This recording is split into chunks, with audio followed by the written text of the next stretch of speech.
Please. Thank you sir. पूरा नाम? Sir मेरा नाम अल्ताफ राजा है। 1000 दिनारी की क्या कथा है, बताइए। सर मलिक काफूर गुजरात से अलाउद्दीन खिलजी ने खरीदा था, उसे 1000 दिनारी कहा जाता है। नकाब, हिजाब और बुर्का तीनों में क्या अंतर है, कब पहने जाते हैं? सर नकाब और हिजाब और बुर्का में सामान्यतः कोई अंतर नहीं है, लेकिन नकाब चेहरा छुपाने के लिए है। हिजाब एक लबादा होता है जो मुस्लिम महिलाएं पूरे शरीर पर धारण करती हैं, और हिजाब भी लगभग कलरफुल नकाब जो होते हैं वो हिजाब कहलाते हैं। हज यात्रा पर जो सब्सिडी दी जा रही है मध्य प्रदेश और भारत सरकार के द्वारा, वह रुपए में कितनी है, कितने हजार, कितने लाख, क्या आपको पता है? नहीं सर, एग्जैक्ट डेटा तो मुझे नहीं पता। एग्जैक्ट डेटा नहीं पता है। सऊदी अरब, मक्का और मदीना जाने के लिए भारत से कहाँ से डायरेक्ट फ्लाइट है? सर इंदौर से फ्लाइट है, दिल्ली से है, और मुंबई से भी जाया जा सकता है जेद्दा होते हुए। हुजूर दिल्ली दुरस्त किसने कहा? सर ये एक सूफी संत हैं, मुझे उनका भी नाम याद नहीं आ रहा है, एक सेकेंड में। चलिए कोई बात नहीं, नाम याद नहीं आ रहा। तो आपने हिंदी साहित्य पढ़ा है? जी सर। पीएचडी की विषय वस्तु क्या है हिंदी साहित्य में आपकी? सर विषय अभी फाइनल नहीं हुआ है, प्रारंभिक तौर पर मैंने मंगलेश डबराल के काव्य संग्रह को अभी रखा हुआ है विषय के तौर पर। अच्छा अच्छा। राजनीति शास्त्र के दो विचारक जो भारतीय परिप्रेक्ष्य में विचारक पश्चिमी हो लेकिन थ्योरी भारत में लागू हो रही हो, बताइए। सर ऐसे एक विचारक हैं प्लेटो, और दूसरे विचारक उन्हीं के गुरु सुकरात। दोनों की कौन सी थ्योरी भारतीय परिप्रेक्ष्य में लागू हो रही है? प्लेटो के आदर्श राज्य का सिद्धांत भारतीय परिप्रेक्ष्य में लागू होता है, क्योंकि उसी परंपरा में फिर राम राज्य की संकल्पना और गांधी के राम राज्य की संकल्पना फलीभूत हुई। और सुकरात का जो दर्शन है, ज्ञान को जितना उन्होंने महत्व दिया है, भारतीय परिदृश्य में भी ज्ञान का दर्शन में उतना महत्व रहा है। तो ये वास्तव में राम राज्य सब लोग कहते रहते हैं, नारा लगाते रहते हैं और आदर्श कल्पना भी करते हैं। राम राज्य की 3 बातें बताइए, वास्तव में राम राज्य है क्या? उस समय जो राजा राम के समय होगा, क्या राम राज्य था? जी सर, तुलसीदास जी ने अपने रामचरितमानस के आखिरी अध्याय में ऐसा बताया है राम राज्य के बारे में। उन्होंने एक चौपाई लिखी है कि दैहिक दैविक भौतिक तापा, राम राज्य कहूँ नी व्यापा। ना तो दैहिक, ना दैविक, ना भौतिक किसी भी प्रकार का संताप दुख राम राज्य में व्याप्त नहीं है, वो राम राज्य है। और आज के समय में भी लगभग राम राज्य वैसा ही है कि व्यक्ति अपना सर्वोत्कृष्ट विकास संभव कर पाए, वैसे राज्य में जहाँ उसके अधिकार भी हों और उसके कर्तव्य भी निर्धारित हों, मर्यादित रूप से अपना जीवन जीते हुए वो समाज को जब कुछ देता है तो वो राम राज्य होता है। आपने 10 से 15 दिन पहले, हो सकता है कि यह खबर पढ़ी या नहीं पढ़ी, पर उत्तर मध्य प्रदेश की यात्रा में जब हमारे मुख्यमंत्री गए थे, एक बूढ़ी औरत लिपट लिपट कर उनसे रो रही थी। क्या प्रकरण था और उस बूढ़ी औरत का नाम क्या था? शिवपुरी गुना ग्वालियर की घटना है, आपके क्षेत्र की घटना है। Sir I am not aware about it, मैंने नहीं पढ़ा इस बारे में कुछ। कोई बात नहीं सर। अल्ताफ जी, आपका इतिहास एक विषय रहा है। जी सर।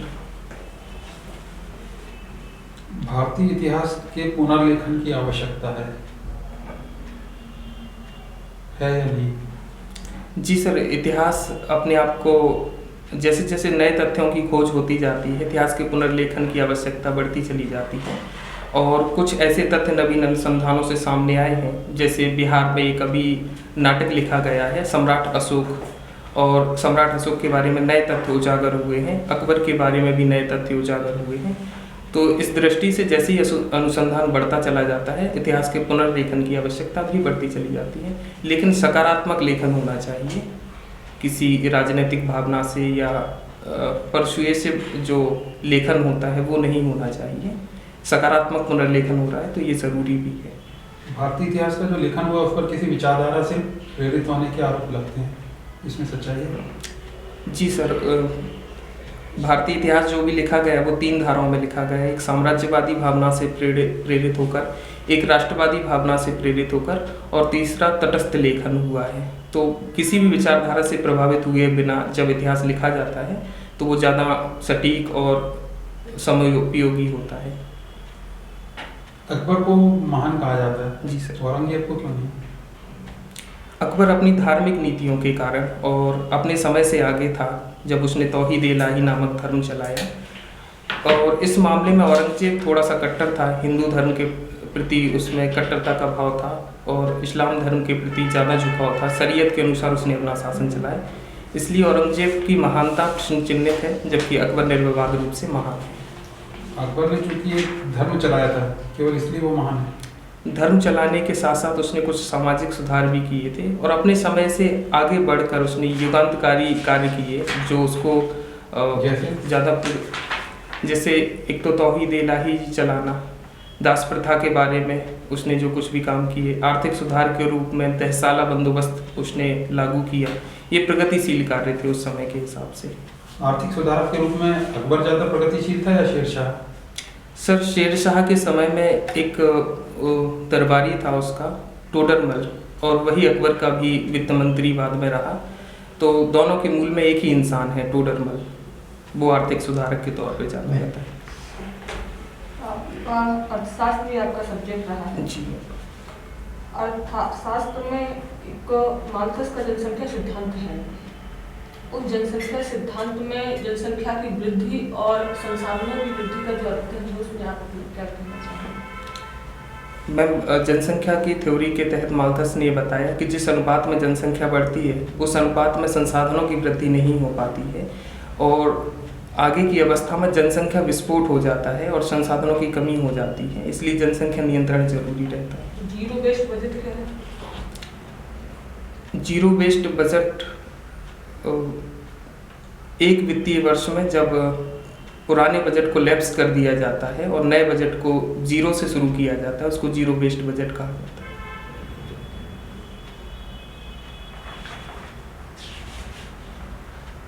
आपने कविता लेखन अपनी हॉबी में भरा है। मुंशी प्रेमचंद के साहित्य और आपकी कहानी एवं उपन्यास जी सर। में कुछ समानताएं जो हों तो बताइए।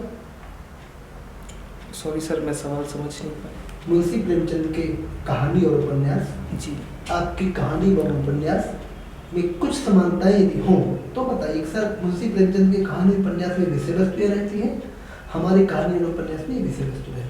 सर मैं कहानी और उपन्यास पढ़ता हूँ, मैंने खुद नहीं लिखी कोई कहानी। आपने लिखी नहीं है? जिसमें आपने लिखा है पढ़ना, कहानी और उपन्यास। ठीक है। तो अभी हाल ही में जो आपने एक वैचारिकी पत्रिका का प्रकाशन लिखा है, जी, हमें इसका संपादन भी लिखा है, तो कहाँ से निकलती है, क्या है? सर ये प्रोजेक्ट के तौर पर शामिल रही थी जिस समय मैं पोस्ट ग्रेजुएशन कर रहा था। हाँ। और उस प्रोजेक्ट में मैं इस वैचारिकी पत्रिका का संपादक भी था और प्रकाशक भी था। तो ये एमए के दौरान 2019 में डीएवीबी यूनिवर्सिटीज़ में छापी गई थी और छात्रों द्वारा तैयार की गई ये पहली पत्रिका थी भारत की। एमपीपीएससी के नए सिलेबस के बारे में कुछ सुझाव देना चाहेंगे? सर एमपीपीएससी का नया सिलेबस जो है वो काफ़ी अच्छा है, क्योंकि इस बार इकाइयों में बांट दिया उन्होंने सिलेबस को और प्रत्येक इकाई के अंक निर्धारित कर दिए हैं। इससे सहूलियत ये है कि बच्चों को पहले से ही पता रहेगा कि किस जगह से कितने क्वेश्चन पूछे जाएंगे। नई परीक्षा प्रणाली और स्केलिंग पद्धति से आप जैसे स्टूडेंट्स को क्या कोई परेशानी तो नहीं होती? नहीं सर। ठीक है जी सर। आप सब यदि हम मान लें कि आप उनके प्रतिनिधि हैं, तो एमपीपीएससी नई परीक्षा प्रणाली में जो स्केलिंग जो पद्धति लागू की है सही है? जी सर। वे 3 बातें जिन आधार पर आपका चयन किया जाए। सर सिविल सेवा में चयन के लिए मुझे लगता है कि मेरे अंदर वो एटीट्यूड्स और एप्टीट्यूड और एट्रीब्यूट्स तीनों हैं जो एक सिविल सेवक में होना चाहिए। एटीट्यूड्स में मेरे अंदर जो परजवरेंस है, नॉन पार्टनरशिप है, ऑब्जेक्टिविटी और सेंसिटिविटी है। और एट्रीब्यूट्स में वो चीज़ें जो क्षमताएं एक सिविल सेवक में होना चाहिए, जैसे कि संप्रेषण कला, परसुएसिव कम्युनिकेशन, ये सभी मेरे अंदर मुझे लगता है कि मौजूद है। और उस प्रकार का जो एक रुझान होता है सिविल सेवा के प्रति सकारात्मक, वो भी मुझे लगता है कि मेरे भीतर है। चलिए, हमने मान लिया यही सब आधार आपके हैं, तो हम एक शब्द दे रहे हैं। ये वास्तव में शब्द 3 हैं और बहुत छोटे छोटे उत्तर दीजिए। शासन, प्रशासन एवं सुशासन परिभाषित कर लीजिए। सर, शासन सरकार है जो सामान्य तौर पर चलाया जाता है सरकार के माध्यम से, वो शासन है। प्रशासन, सरकार अपने प्राधिकार निचले स्तर पर प्राधिकृत कर देती है निचले अधिकारियों को, ताकि वो शासन में उनकी मदद कर सकें। ये प्रशासन है, यानी कि प्राधिकृत शासन। और सुशासन वो है जो एक अच्छा शासन है, जिसमें सबका साथ, सबका विकास और सबका विश्वास जैसा भाव शामिल रहता है, वो सुशासन है। तो गांधी जी ने सुशासन मांगा था और तिलक ने स्वराज्य मांगा था। दोनों में कौन, इतिहास के विद्यार्थी आप रहे हैं, ज़्यादा श्रेष्ठ व्यवस्था कौन सी है? सर, स्वराज केवल अपना राज है। जैसे कि भारतेंदु हरिश्चंद्र ने भी कहा है कि सुख साज सजे सब भारी, पैदल विदेश चले जाती यह अति ख्वारी। उसी संदर्भ में ये बात उस समय चल रही थी कि विदेशी शासन कितना भी अच्छा हो, लेकिन अपना शासन उससे कई गुना अच्छा ही रहेगा। इसी मामले में गांधी जी ने उसको आगे बढ़ाया कि अपना शासन होते हुए भी लोगों का कल्याण सुनिश्चित हो, उनकी स्वतंत्रता सुनिश्चित हो, वो सुशासन है। संविधान के किस आर्टिकल में इसकी सबसे बढ़िया व्याख्या की गई है, व्यवस्थित किया गया है सुशासन? सर, पहले आर्टिकल 14 था DPSP में, जो पंचायती राज्य से रिलेटेड था।